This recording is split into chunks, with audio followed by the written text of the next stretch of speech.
In ancient times, say Old Testament times, false prophets were put to death. Yeah, you heard that right. That was put to death. They took a very hard stance on this. In fact, Deuteronomy 18:20 says, "But a prophet who presumes to speak in my name anything I have not commanded, or a prophet who speaks in the name of other gods, is to be put to death." Even the New Testament has a fairly hard stance on this. Titus 1:16 states, "They claim to know God, but by their actions they deny him. They are detestable, disobedient, and unfit for doing anything good." Yeah, I'm looking at you, the gospel greats. But today in particular, I'm looking at Kenneth Copeland. You may have heard of him, American prosperity preacher, really creepy guy. I had to listen to him all the time growing up, so I know a thing or two about him. Kenneth Copeland, you are a false prophet, and I am calling you out.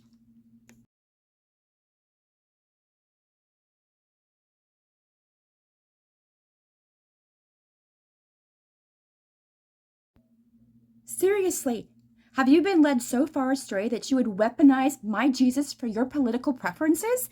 How dare you? How dare you blaspheme his name like this? You should be ashamed of yourself.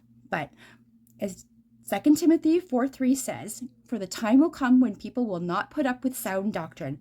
Instead, to suit their own desires, they will gather around them a great number of teachers to say what itching ears want to hear." Can you look Jesus in the eye after giving such false witness as this?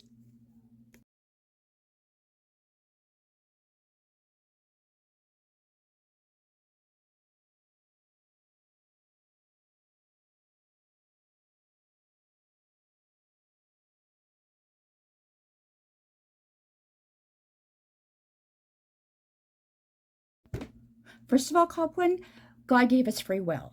And last time I checked, well, at least before the last election, America was a free country. So that would mean it was democracy. So we are each allowed to vote as we choose.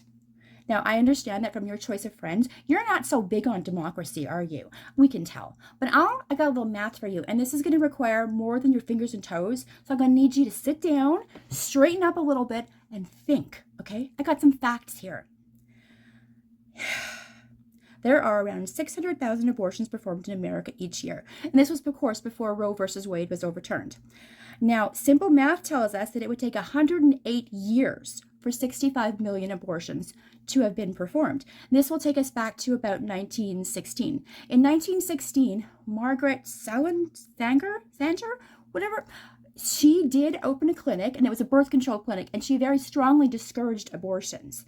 Although in 1914 she did write a pamphlet that you might have hated, and it stated that women had the rights over their own bodies. So that was probably where your hate stems from for her. Now, abortions, Planned Parenthood did not open up abortions until about 1970s. This meant between 1960 and all these years, in that 108-year span, they would have been very relatively hard to obtain. So this means to me that either Jesus ain't so good with the numbers, or you're delusional. You are crafting a prophecy from your own desire. Jeremiah 14:14 says, "The Lord said to me, the prophets are prophesying lies in my name. I have not sent them, or appointed them, nor spoken to them. They are prophesying to you false visions, divinations, idolatries, and delusions of their minds." So, to be careful, I went and I checked out the video myself to go see if Kenneth Copeland actually said such an atrocious, blasphemous thing.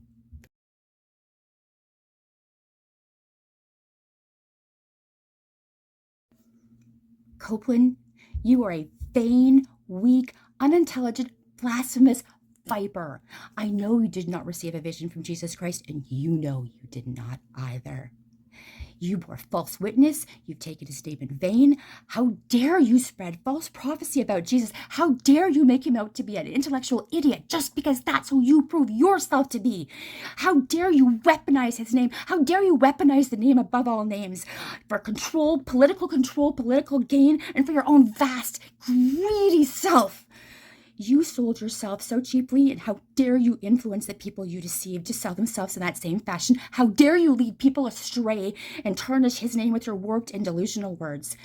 You are old, and your days are numbered, as all of ours are, but be thankful that God has given you some time to change, unless you want to be one of those ones that when Jesus said, like he said in Matthew, "I never knew you. Depart from me, you who practice lawlessness." You've been given time. Be thankful to God. But I challenge you, you fearful, inflated little man.